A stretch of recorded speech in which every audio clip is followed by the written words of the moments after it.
pues dar paso a Fernando Hernández, que es historiador de la Complutense, al que hemos agradecido mucho que venga aquí a hablarnos de la cárcel de Ventas y hacernos esta ruta. Y nada, ya le conocimos en una charla que dio en la Atenea, y a los que estábamos ahí de Guinda Activa pues nos interesó muchísimo la temática, así que pues eso, estamos muy contentos con que podamos contar con él hoy. Y muchas gracias a todos por venir. Vale.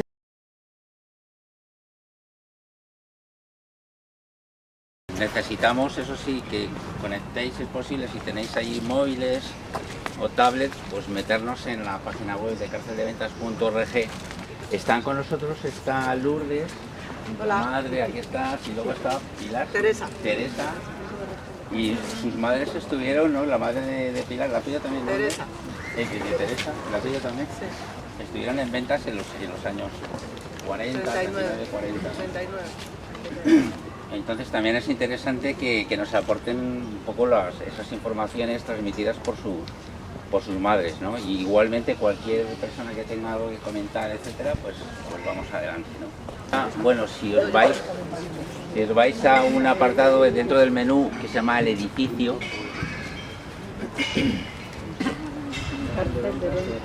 carceldeventas.org, si os vais a un apartado del menú que se llama el edificio. Bueno, ¿qué había aquí antes? Pues había la cárcel de Ventas, que se inauguró en 1933 y era un proyecto personal de Victoria Kent. Ya sabéis que fue la primera directora general de prisiones de la historia de España, y ella puso especial énfasis, digamos, en crear una prisión para mujeres, realmente la primera prisión para mujeres, específicamente para mujeres, pensada para mujeres, con la particularidad que ello significa, que es, por ejemplo, la permanencia de niños menores con ellos. Fue una pena que se perdiese que se demoliese, porque el diseño era racionalista y era de un arquitecto muy conocido en aquel entonces, que trabajó durante bastantes años para los servicios de prisiones con Primo de Rivera y después también con la República, que era Manuel Sainz de Vicuña y Camino. Nosotros, dentro del esfuerzo que hicimos, gracias al apoyo en su momento de Ahora Madrid, de Rodrigo, que lo tenemos aquí delante, y una serie de complicidades que fuimos tejiendo, estamos hablando desde el 2008-2009 en adelante, no, perdón, desde el 2012, fuimos un poco trabando, digamos, contactos y tejiendo complicidades. Y una de las complicidades que conseguimos fue el nieto del arquitecto. El nieto del arquitecto nos ayudó para facilitarnos planos y fotografías de la antigua cárcel. Y eso es importante, porque si vais al Colegio de Arquitectos a buscar el plano de la cárcel, no lo encontraréis.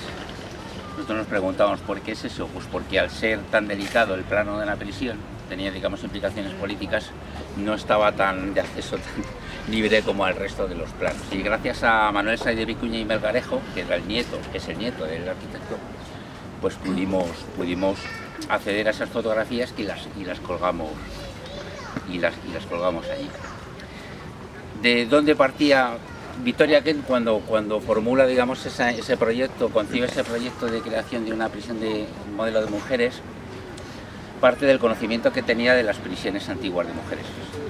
Entonces, las prisiones antiguas de mujeres eran las llamadas galeras, comúnmente conocidas como galeras. El nombre es curioso porque la pena es un nombre muy antiguo, viene de los primeros modelos de este tipo de prisiones, estamos hablando de la Edad Moderna, estamos hablando del siglo XVII. Entonces se hablaba en las ordenanzas que se emitieron en su momento, se hablaba de galera de mujeres, ¿no? Porque se suponía que, ya sabéis que en aquel entonces la pena más común para que se aplicaba a los hombres eran las galeras, remar a galeras. Entonces esto era como galera de mujeres. ¿Y en qué consistía una galera de mujeres? Como decía Magdalena Sor Magdalena de San Jerónimo, una de las monjas, digamos, que definió que inventó un poco ese modelo, era una casa bien cerrada. Es decir, el objetivo era tener a las mujeres encerradas, es decir, que detrás hay un modelo de domesticidad que implica que estén las mujeres encerradas.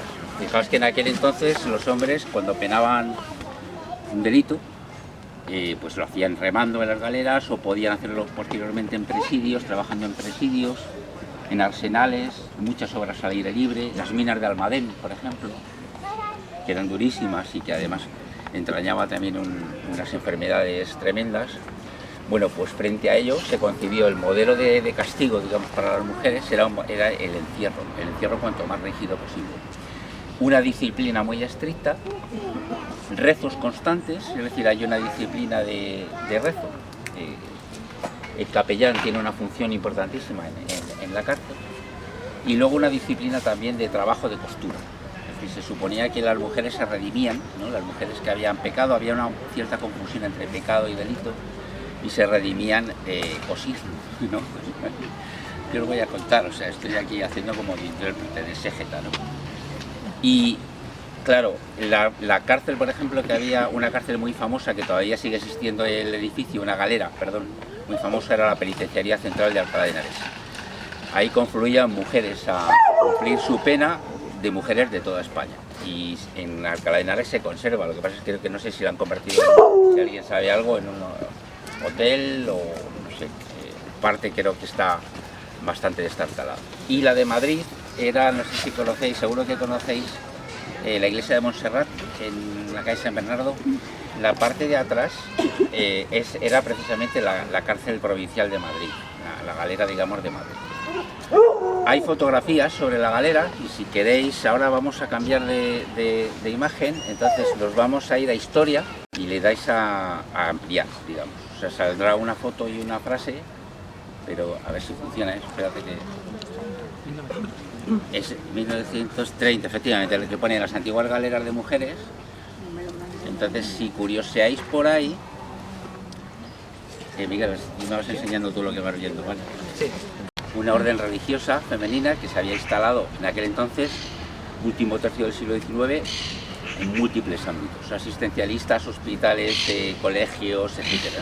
Entonces las hijas de la caridad, digamos que ostentan el monopolio de la gestión de las prisiones de mujeres en España, ¿no? Y concretamente su modelo es la penitenciaria, el modelo antimodelo del de Victoria Kent, que vamos a ir luego, es precisamente el de Alcalá de Henares. En la siguiente foto, que veis que es una foto de Alfonso, es una foto que veis que aparecen a la izquierda las mujeres cosiendo, no sé si lo estáis viendo ahí.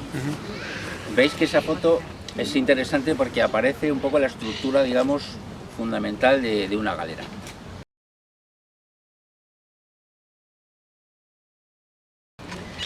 Estas mujeres que aparecen es una foto de posado. Nosotros siempre trabajamos con las fotos pensando en la intención de la foto y la trampa un poco de la foto. Es decir, una fotografía necesita esas 1000 palabras. Una fotografía no te va a decir nada, por lo menos relevante, a no ser que la documentemos.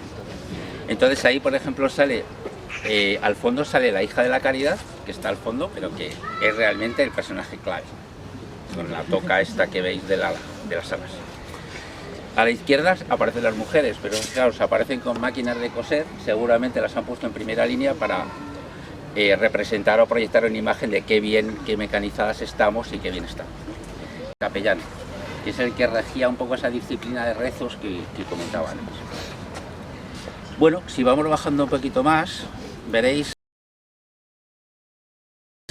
la siguiente fotografía. Es un patio, es el patio de la cárcel de Quiñones, y aparecen las mujeres cosiendo. Esa es una fotografía del año 33, justo antes de que se inaugurase la prisión.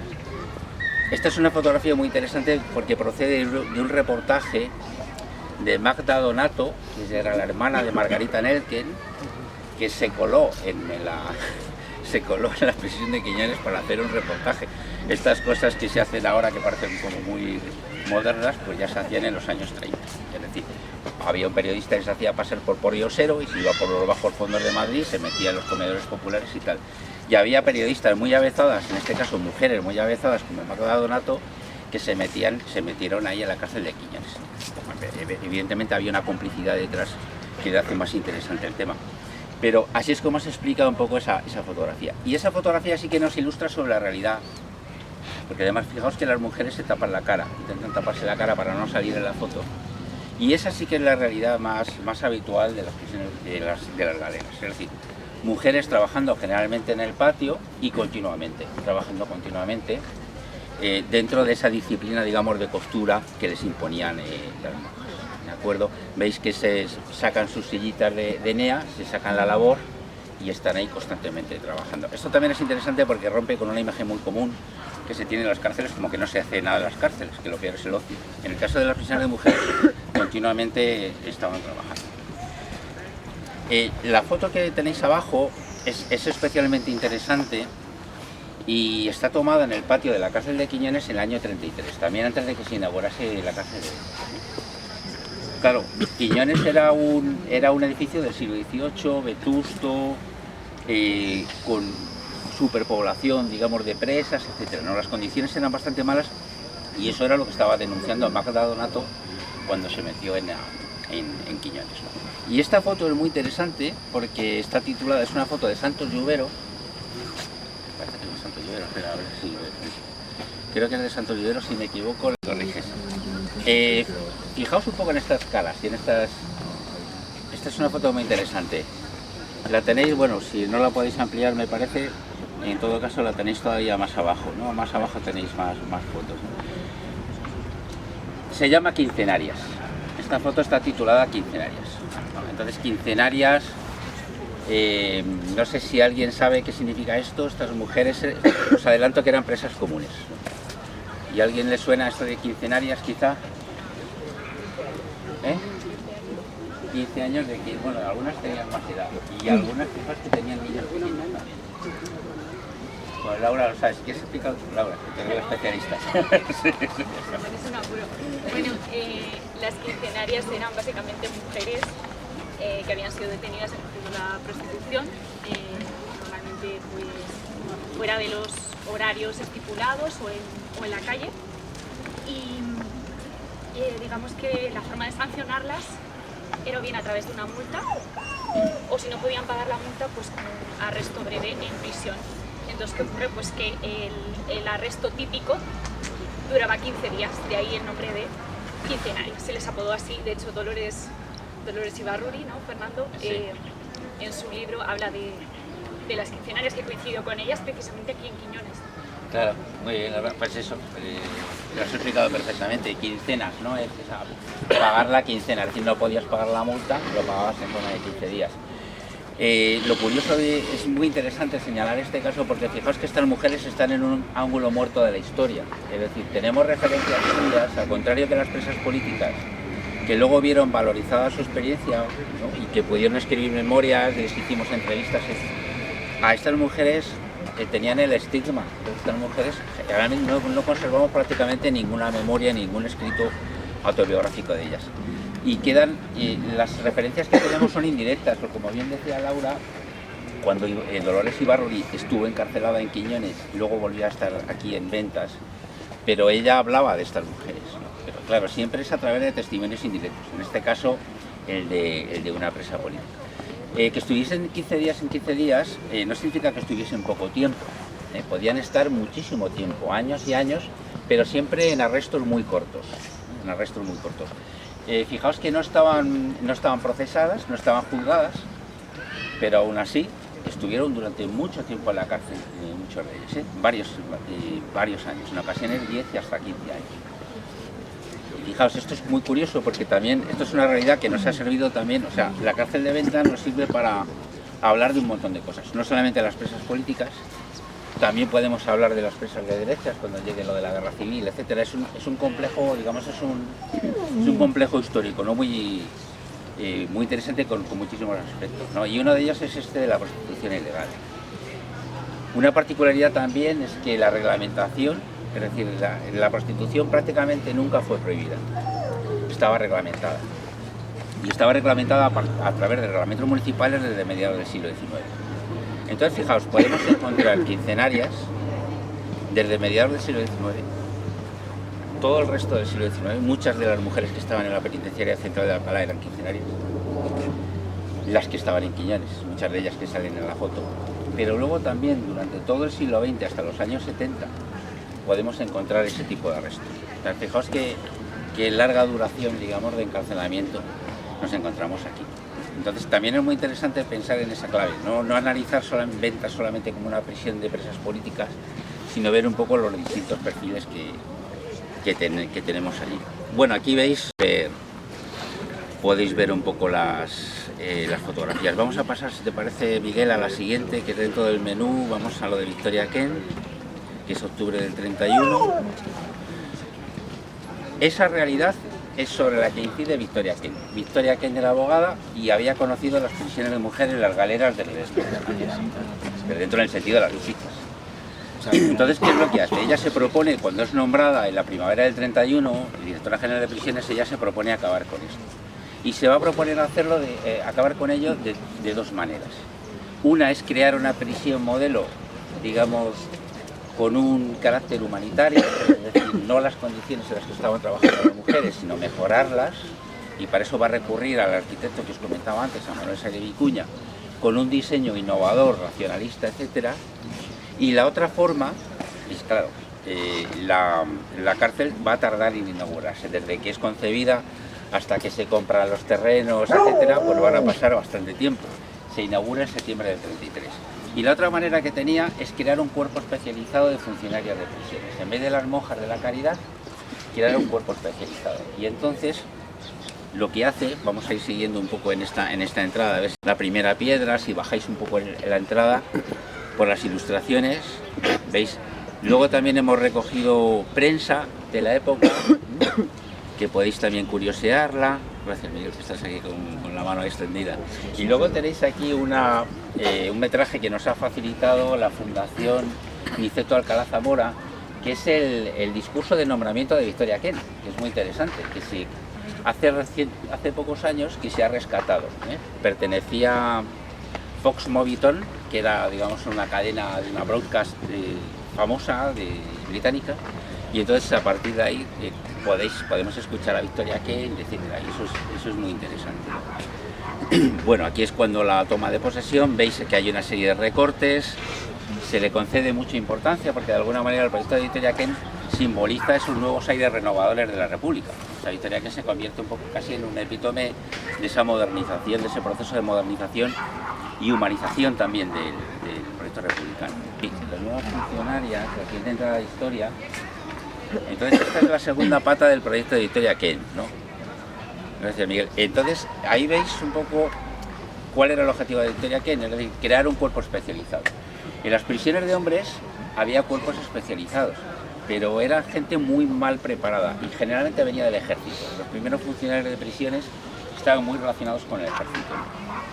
Y lo que se propone Victoria Kent es se convoca a un concurso de méritos y un concurso de oposición con candidatas. Y hay un montón de candidatas a ocupar, digamos, esa primera plantilla de la que saldrán las 30 y tantas primeras funcionarias de prisiones en el año 32, en 1932. Ella ya había salido de la Dirección General de Prisiones. Se conservan en el archivo del Ministerio del Interior, se conservan los concursos, los exámenes, y eran preguntas bastante difíciles.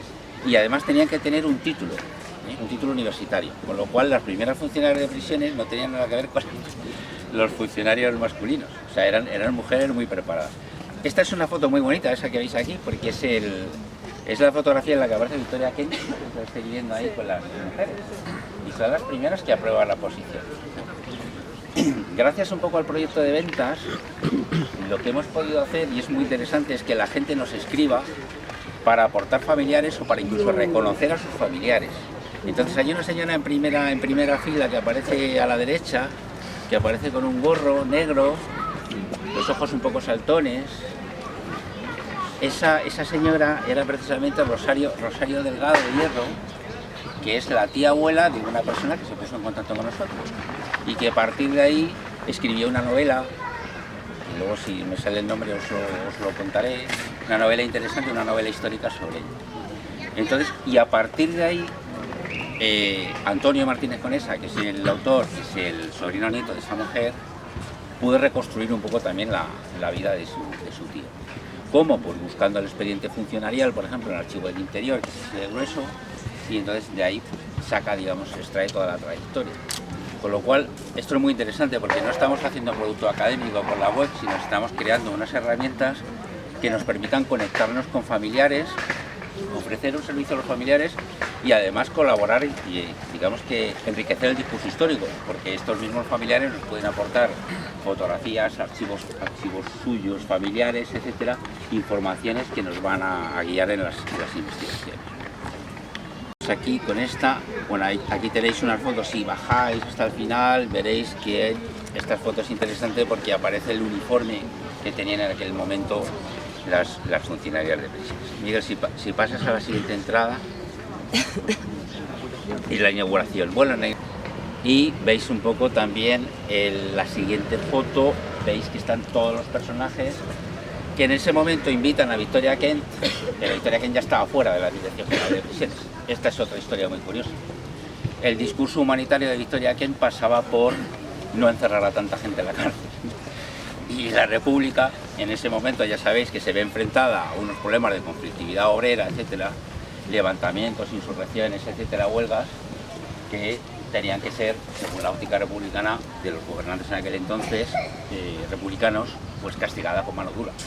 Entonces, para que os hagáis una idea, durante todo el periodo republicano, una vez que en junio del 32 Victoria Kent sale de la Dirección General de Prisiones, movida, digamos, empujada por una campaña de descrédito organizada por la propia Corporación de Funcionarios de Prisiones y apoyada por el propio gobierno, es decir, Azaña la deja digamos, sola, desvalida. Entonces, bueno, a continuación, ¿sabéis cuántos directores generales de prisiones hubo hasta el año 36? 10. O sea que fijaos un poco el periodo, digamos, tan delicado, ¿no? Bueno, pues uno de ellos es el primero que la sucedió, el Vicente Sol, que aparece aquí al lado acompañando a Victoria Kent. Y a Victoria Kent la invitan a la ceremonia para firmar. Claro, ella era la que había tenido, digamos, había concebido ese proyecto. En la siguiente foto, no sé si la veis, entrando las mujeres. Están entrando las mujeres en la puerta, por la puerta. Hay chicas muy jóvenes, si os dais cuenta. Ese es el primer traslado de Quiñones a Ventas. La entrada es, digamos, que por detrás. Y si seguís bajando, veis una vista, digamos, un recorte de prensa, y veis una vista de la cárcel, ¿la veis ahí?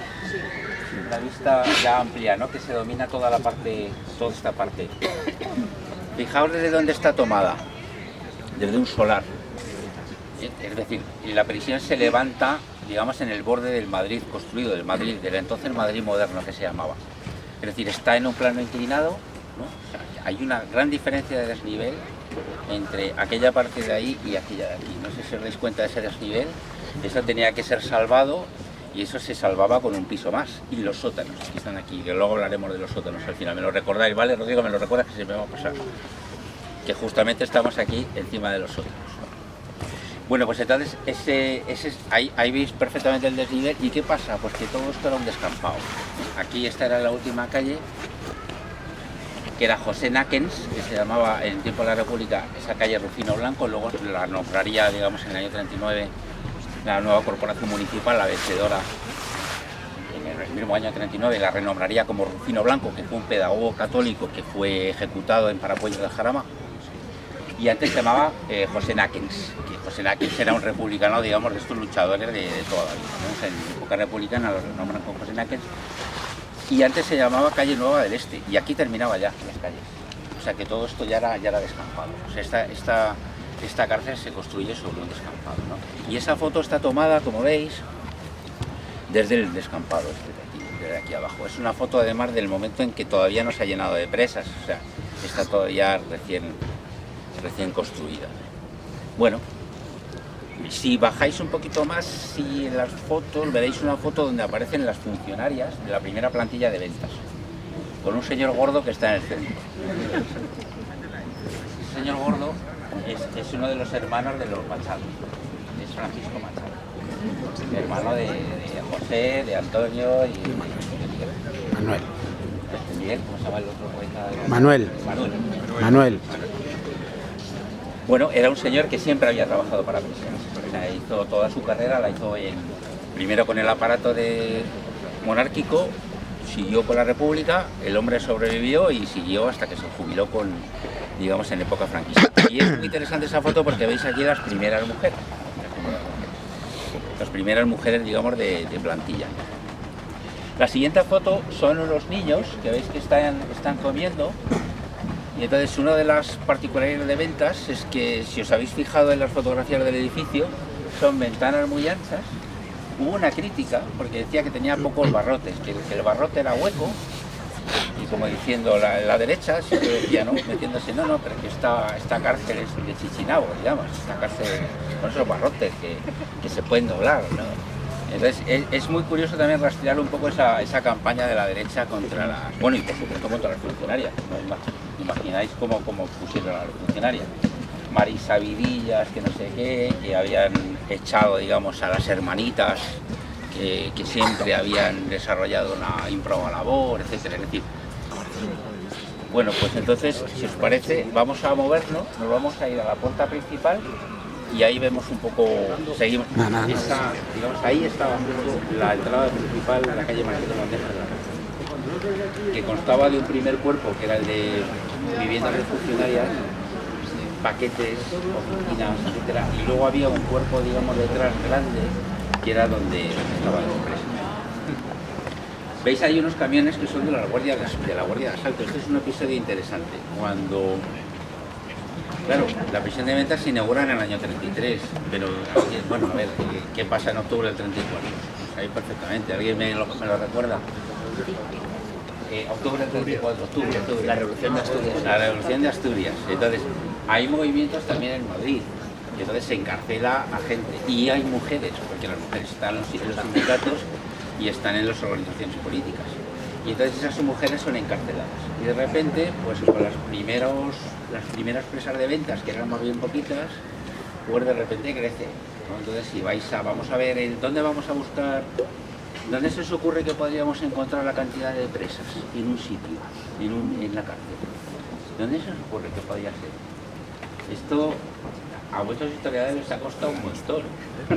Ahora se ríe. Pero es una cosa muy básica, pero les ha costado un montón. En los padrones, porque si buscáis por Marqués de Mondejar, los números van cambiando, podría ser 37, tal. Y entonces ahí sale. Igual que busquéis Marqués de Mondejar 24, pues te salen todos los... Y los padrones se sacan cada 5 años y se vienen sacando, no recuerdo ahora la fecha en que empiezan, ¿no? Pero tenemos el padrón del año 35 de Ventas, entonces podemos saber en diciembre del 35 cuántas presas había. Es que también, y fijaos, no solamente sabemos cuántas presas, sino sabemos los nombres y apellidos. Y sabemos las salas, de dónde están. Y sabemos dónde nacen, dónde tienen la residencia, la edad que tienen, el oficio. O sea, fijaos que de ahí se puede sacar muchísimo información. Bueno, ¿qué ocurre? Pues claro, pues que después de octubre del 34 ya sabéis que llega a haber hasta 30.000 presos y presas en España. Una de las grandes demandas del Frente Popular, de la coalición que se monta del Frente Popular con diversos partidos, es precisamente lo primero que dicen es que saquen a los presos. Si ganamos, vamos a sacar a los presos. ¿Vale? Muy bien. Ganan y no salen las presas. Salen los presos, pero hay presos no. Sí. Hay presos políticos y sociales que no salen presos políticos. Prácticamente van a salir liberadas cuando estalle la guerra, en el año 36. Es decir, que el propio régimen republicano va a retener, digamos, la excarcelación de todas estas cosas. Bueno, julio del 36 lo cambia todo. Esta es una época, antes os comentaba que la historia de Ventas es muy compleja. Ya hemos visto la complejidad. Proyecto del año 31, inauguración en el año 33 con la conflictividad republicana, octubre del 34 se llena de presas políticos sociales, tardan en ser liberadas, etc. Y en julio del 36 estalla la guerra. Todo esto lo cambia completamente. ¿Qué ocurre con estas mujeres? Las mujeres que están encerradas en este momento, julio del 36, son evacuadas hacia una prisión que veis ahí, que se llama, si ampliáis lo de la guerra, sacas y traslados, saldrá una prisión que se llama Conde de Toledo. Este es un convento, era una prisión habilitada en un antiguo convento que está detrás de Plaza España. Sí. Y ahí está, y entonces ahí fueron concentradas las mujeres. Luego hay muchos niños, porque luego son evacuadas al asilo de San Rafael, que estaba al final de la calle Serrano, y muchas de ellas son evacuadas a Valencia. Ya sabéis que en noviembre del 36 el gobierno se las pira de aquí. O sea, se supone que Madrid va a caer y el gobierno se cambia. Y ese es un poco el episodio épico de de la resistencia madrileña, porque son las clases populares las que frenan el cambio. Entonces, bueno, esto que os comentaba, muchas de estas cosas terminan en Valencia. ¿Y qué pasa con ventas? Bueno, pues que las prisiones de aquel entonces de varones se llenan de detenidos. Y una republicana lo que hace es, a través de la Dirección General de Seguridad, encarcela muchísimos. Y entonces aquí tú habías vivido, alguien había dicho que había vivido de la prisión modelo, habéis comentado. En la prisión modelo son consultados muchísimos hombres que son acusados de desafección a la República. Pero esto hay que mirarlo ahora, digamos, con la proyección del tiempo transcurrido, hay que analizarlo. Muchos sacerdotes son detenidos, muchas monjas son detenidas, hay un clima un poco de miedo, de alarma social y hay de temor de que se forme una especie de quinta columna. Ya hay un llamamiento por parte del general Mola a la quinta columna, entonces hay mucho temor, una especie de psicosis. Esto sucede en muchos episodios históricos, cuando la Revolución Francesa también sucede en 1790, y entonces son encerrados ahí. Y aquí también, o sea, se llevan a hombres. Y aquí este es el primer momento en que tenemos un hacinamiento de reclusas. Aparte de que es verdad que ya había habido muchas presos políticos sociales a partir de octubre del 24, pero aquí ya estamos hablando de cifras mayores. Estamos hablando de más de 1000 hombres, 1500 encerrados. Y aquí es cuando se empiezan a habilitar los sótanos para meter gente. Concretamente a los religiosos detenidos los meten en los sótanos. Entonces, fijaos, ya tenemos una capa de memoria distinta. Y aquí se han encerrado los hombres. Las condiciones ya son penosas. Esta gente ya no come bien, no vive bien. Y además hay un añadido. De aquí van a salir varias sacas para los sacrificios de Paracuello del Jarama. Es un episodio analizado, digamos, a posteriori, que es muy grave, porque son entre 2.000 y 500 personas asesinadas por medio de fusilamientos extrajudiciales. Es decir, no había ninguna condena, ¿no? Sencillamente se fabrican órdenes de traslado falsas y que permiten sacar a los presos, y cuando están alejándose de Madrid, de las cercanías de Paracuellos y Torrejón, se les baja de los camiones, se les obliga a acabar la zanja y son ejecutados. Entonces, bueno, es un episodio también interesante para que veamos un poco que este es un lugar de memoria muy complejo. Puede estar el lugar de memoria también de las presas políticas, digamos, rojas, entre comillas. También es el lugar de memoria de las presas comunes que hayamos comentado, pero también es el lugar de memoria de los descendientes, digamos, de aquellos paseados. Bueno, en julio del 37 se normaliza, entre comillas, bueno, de aquí murieron 500 personas, fueron ejecutadas. Estamos hablando de 500, aquí concretamente, de esas 2.200 o 2.500 que os había comentado. La mayor parte viene de la prisión modelo. ¿Sabéis dónde estaba la prisión modelo? ¿Dónde está el Ministerio del Aire? Bueno, entonces, en julio del 37 se normaliza, entre comillas, la situación. En plena guerra, pero entonces vuelven las mujeres. Entonces sigue funcionando, digamos, como cárcel de mujeres.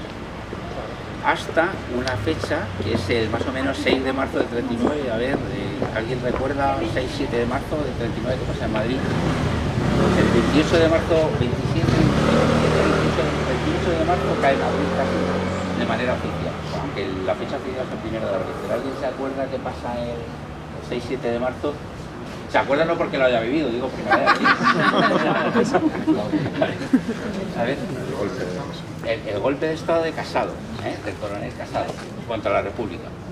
Y entonces ocurre una cosa muy curiosa. Las presas que están aquí acusadas de derechistas, consideradas desafectas a la República, etcétera, son liberadas y se llena de comunistas. Entonces tenemos a 500 presas comunistas aquí dentro. Ahora fijaos qué situación es esta. Están a punto de entrar las tropas franquistas y estas mujeres acaban de ser encarceladas y están ahí. Había otros hombres en otras prisiones. Entonces, claro, ¿qué ocurre también? Eso lo cuentan también los testimonios, y es muy interesante y lo tenemos documentado. El 27 de marzo, esas mujeres comunistas se plantan ante las funcionarias y dicen, oye, sacadnos de aquí que va a entrar Franco, y no nos da tiempo. Entonces hay un planteo, entonces fuerzan la salida.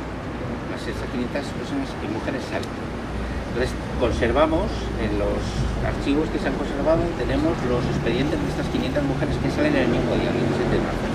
Ahora imaginaos qué posibilidades hay de escapar hasta Alicante, que era la única vía de salida hacia Valencia y Alicante el 27 de marzo, cuando el 28 de marzo ya tenemos a Falange ocupando la falange clandestina, la quinta columna, ocupando todas las estructuras, digamos, de poder de Madrid, ninguna. Es decir, no hay ninguna posibilidad, ninguna de esas mujeres que salen se libra, todas testimonios. En mayo del 39 empiezan a fusilar a mujeres. Daos cuenta de que, ¿por qué el fusilamiento? Porque esto es una dictadura, el estado de guerra dura en España hasta el año 48 y prácticamente todos los delitos pasan a ser juzgados por militares. Es decir, si te pillaban, por ejemplo, con dinero republicano, en mayo del 39, te juzgaba un consejo de reclusas, ¿no? Entonces tiran de funcionarias que, bueno, pues digamos que son rehabilitadas, ¿no? Y luego también en el año 40 vuelven a contratar monjas. Entonces vuelven las monjas a las prisiones. Os acordáis de las hijas de la caridad de 1880 hasta que las echa, entre comillas, Victoria Kent en el año 31, bueno, pues vuelven las monjas. Pero ya no solamente las hijas de la caridad, vuelven 22 órdenes religiosas diferentes. Mercedarias, oblatas, franciscanas, etcétera, ¿no? Terciarias. Y concretamente aquí vienen las hijas del Buen Pastor. Bueno, quería comentar una cosa, si vais a la página, si sacáis los móviles, si vais a las voces, lo que se llaman las voces, pues ahí hemos recogido los primeros testimonios de mujeres que las entrevistamos. Todas estas mujeres han fallecido, todas estuvieron en ventas en el año 39 y 40. Si ahora mismo podemos estar reconstruyendo toda esta historia de ventas es gracias a ellas. Estas mujeres, fijaos que hablaron como Madre Teresa, por aquí, mujeres que vivieron todo esto y lo contaron. Además, imaginaos contar esto, digamos, durante el franquismo, la transición, etc. Yo tuve suerte y llegué a conocer a algunas de ellas, ya muchas de ellas habían muerto, de la primera generación de presas políticas, hablamos de las que estuvieron en abril del 39, etc. Y se volcaron a la hora de hablar, de contarlo, de ayudarnos, etc. Además es muy curioso porque tenían una red informal. Unas eran socialistas, otras eran libertarias, otras eran comunistas, pero tenían una red, se comunicaban, se veían entre sí. O sea, no las separaba, digamos, las divisorias ideológicas, ¿no? Y eso también es muy bonito, ¿no? Si vamos a testimonios, mejor, Miguel, si vamos a testimonios, las voces, lo hemos retitulado las voces. Entonces veis aquí que hay varias mujeres. La primera que vais a ver aquí es Manolita del Arco. Manolita del Arco estuvo 19 años encarcelada. 2 periodos, 19 años. Salió en el año 60 de la prisión de Alcalá de Henares. Hizo todo un recorrido de prisiones que eran Ventas, Segovia, Alcalá, etc. Amorebieta, Saturrarán, bueno, concretamente Manolita no fue Saturrarán, pero diversas prisiones de la geografía. Hay un libro muy bonito, espléndido, del hijo de Manolita del Arco, se llama Miguel Ángel Martínez del Arco. Se llama... Bueno, volviendo a lo que os estaba comentando del hijo de Manolita del Arco, tiene un libro que se llama Memoria del Frío. Es un libro que os recomiendo, salió el año pasado, me parece. Y es muy interesante como el libro escrito por el hijo de Manolita y de Ángel Martínez. Ángel Martínez estuvo más de 20 años encarcelado, es uno de los presos que más años estuvo junto con Marcos Sana, ¿no? Si seguir bajando tenéis el testimonio, claro, en estas voces, digamos, en cada una de las entradas podéis escuchar testimonios, la voz de estas mujeres, ¿no? Una calidad desigual, pero fruto de las entrevistas. En la siguiente tenemos a María del Carmen Cuesta. María del Carmen Cuesta, su testimonio es especialmente importante porque fue compañera de algunas de las 13 Rosas, Virtud del González. Entonces se puede reconstruir perfectamente cómo es ese momento en que van a buscar a estas mujeres de la noche del 5 de agosto del 39, en la madrugada del 5 de agosto del 39, para llevarse. María del Carmen Cuesta en ese entonces era prácticamente menor de edad. Estamos hablando de mujeres muy jóvenes. El siguiente que tenéis aquí, según seguís un poco por el móvil, es Mercedes Núñez. Mercedes Núñez era una mujer ya un poquito mayor que la que estamos hablando, por ejemplo que Nieves Torres o que la propia Manolita. La particularidad de Mercedes Núñez es que está encarcelada en Ventas entre el 39 y el 41, sale por un error judicial, que es lo mejor que la lotería que te puede tocar, que sales porque hay un papel que se pierde, etcétera, se considera que invalidada las actuaciones legales y sale. ¿Qué es lo que hace esta mujer que había vivido en Barcelona y había hecho muchas excursiones por los Pirineos? ¿Os imagináis? Salir por los Pirineos. Sale a Francia y se apunta a la resistencia. Y los nazis la detienen y va a parar a Ravensbrück, al campo de mujeres de Ravensbrück. Era una mujer de más de unos 70 que salió con 35 kilos, creo que pesaba, de Ravensbrück, pero salió viva. Y escribió sendos libros sobre su experiencia en ventas y en Ravensbrück. Es una gran figura que es muy desconocida, igual que María Teresa Toral, es una gran desconocida. Mercedes Núñez, a pesar de que se han publicado libros sobre ella, son desconocidas. Luego tenemos a Juana Doña, ¿no?, que es más conocida porque escribió el relato de su experiencia, ¿no?, Desde la noche y la niebla. Es un libro que he publicado en el año 78 y que ha sido recurrentemente publicado, ¿no? Luego está Trinidad Gallego. Trinidad Gallego era enfermera, fue de las primeras enfermeras comadronas tituladas en Madrid, de las que salieron de la promoción de Madrid. Era una mujer que trabajó durante la guerra en hospitales de sangre y la encarcelan en el año 39 junto con su abuela y su madre. Su abuela era portera en el barrio de Salamanca. Tenía 93 años cuando la encarcelan. Entonces la encarcelan a la madre y a la abuela, a la madre y a Trini. Trini hizo una labor tremenda, fue por muchas prisiones, ventas, Amorebieta, etcétera. Hizo una labor tremenda porque era comadrona. Eso es lo que decíamos antes un poco de la experiencia de los niños, de las muertes de los niños. Entonces era fundamental la asistencia de comadronas con experiencia, y en este caso pues Trini salvó muchas vidas de niños. Trini, cuando sale de la cárcel, sale desterrada. Yo la pude entrevistar en Barcelona, era madrileña, tiene un deje madrileño muy curioso, muy interesante, y ella sale desterrada, es decir, cuando sale de la cárcel la obligan a irse a Barcelona y tiene que reconstruir su vida en Barcelona, donde falleció. Claro, muchas de estas condenas largas llevaban aparejado destierro. O sea, ahora imaginaos cómo uno reconstruye, sobre todo una mujer, con el estigma que supone haber pasado por prisión una roja, cómo reconstruye además su vida fuera de su red familiar, ¿no?, en un sitio tan lejano.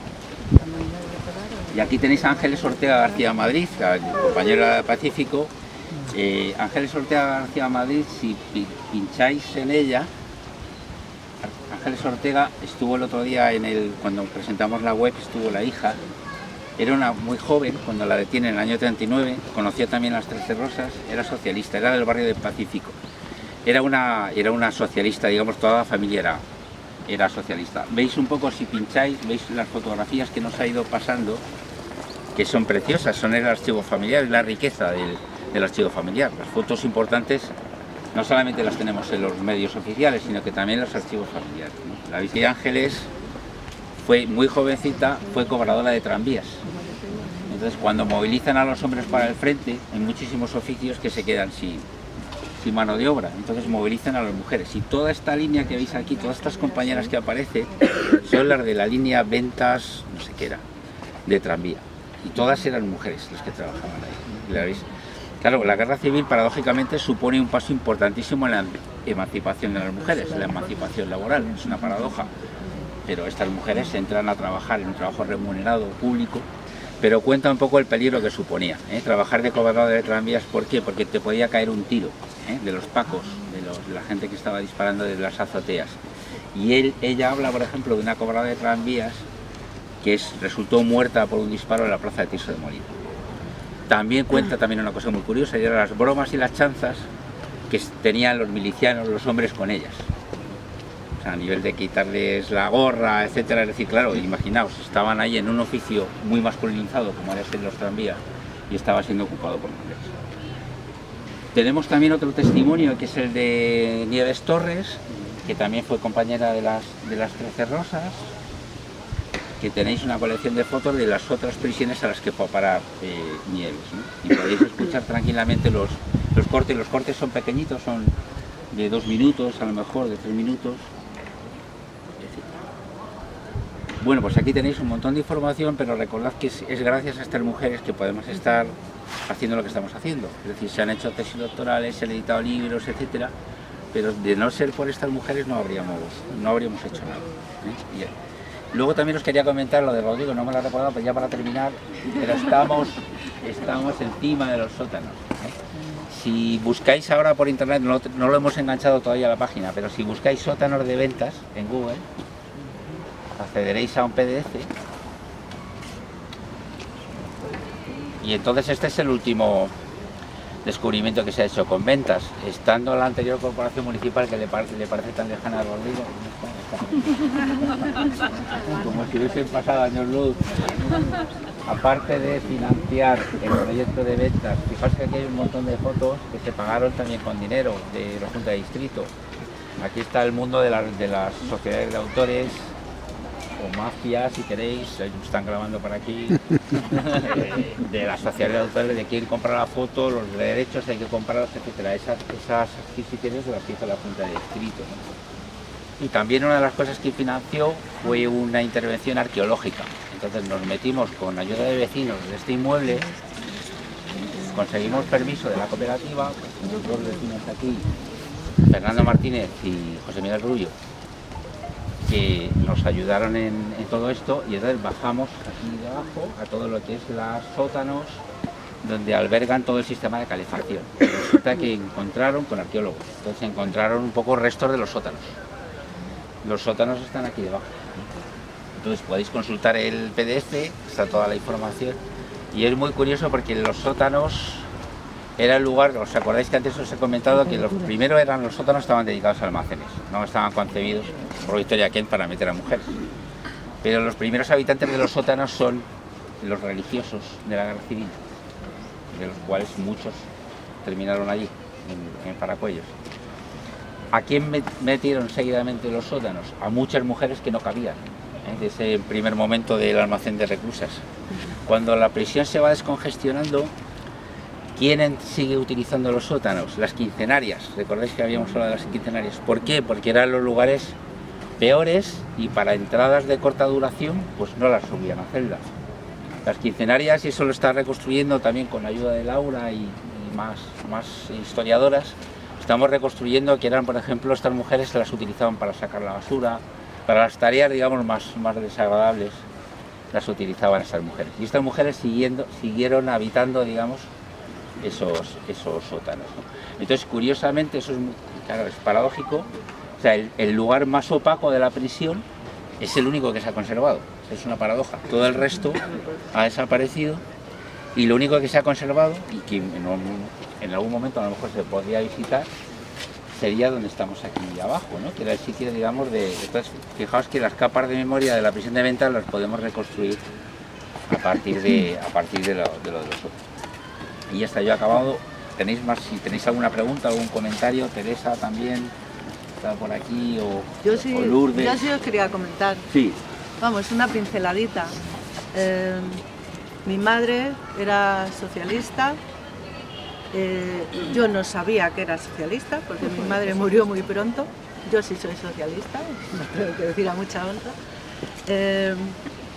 En mi familia todos han fallecido, o sea, yo era mi padre, mi madre y mi hermana, y todos han fallecido. Y yo he recuperado la historia de mi madre gracias a Fernando, porque ella hablaba pinceladas. Es verdad que todos los 5 de agosto mi madre lloraba, pero yo no sabía por qué, porque yo era la más pequeña de mi casa. También es verdad que a veces se escapaban cosas y yo siempre estaba, ya sabéis cómo somos los niños, ¿no? Siempre estamos con la oreja puesta, y a veces oía una frase que se llamaba Hotel Maravilloso, y yo decía, ¿y qué hotel será ese el que ha estado mi madre? Pero qué curioso, fijaros, luego descubrí que mi madre era socialista, era miliciana, era de UGT, que había sido enfermera en el hospital de la Fuenfría durante toda la guerra. A ella le pilló todo esto, ya tenía 16 años. Y la detienen, os digo que vi el expediente gracias a él, y a ella la detienen el 14 de mayo de 1939 y está en Ventas hasta el año 1942. Yo no sé cómo salió, pero salió, y bueno, pues gracias a eso yo os puedo contar este testimonio. Lo del Hotel Maravilloso es que lo que yo he ido investigando y viendo es que eran mujeres muy valientes, muy luchadoras, que muchas de ellas aprendieron a leer en la prisión, porque en esta prisión había muchas maestras. Fijaros que a las maestras de la República las depuraron a todas, pero nunca se rindieron, siempre estaban muy unidas. Si les llevaban comida para una, la repartían para todas. Y entonces hicieron un himno, hicieron una canción que se llamaba Cárcel de Ventas, Hotel Maravilloso. Y luego mi hermana, ya cuando había muerto mi madre y todo, ya hablando de esto y sabiendo que había estado en la prisión, pero sin saber más, porque también tenéis que pensar que todos estos expedientes de los sumarísimos han estado clasificados durante 75 años y que el Archivo Histórico de Defensa se ha abierto en el año 2009. Y bueno, y gracias a los archivos y al Ministerio de Defensa y a la Cultura y a la Libertad, porque si no esto no lo sabríamos. Y entonces me decía mi hermana, pues sí, porque cuando yo era más pequeña, yo claro, con mi hermana me llevaba muchos años, cuando yo era más pequeña a veces iba con mamá y se encontraba una mujer y se abrazaban, lloraban y decían, hotel maravilloso. A lo que voy es que fijaros qué consigna no habría, qué claves, para que yo no supiera nada. ¿Por qué? Porque tenía mucho miedo, había terror a que hablar de nada y entonces claro, pues en casa nosotras ni mu. Mi madre se murió súper pronto y yo todo esto lo he ido descubriendo, voy tirando del hilo y voy a seguir tirando, porque creo que hay mucho más. Entonces, gracias por venir y lo que decía Julia Conesa, que sus nombres nunca se borren en la historia, no olvidarlo. Y gracias, y me encanta que haya gente joven aquí.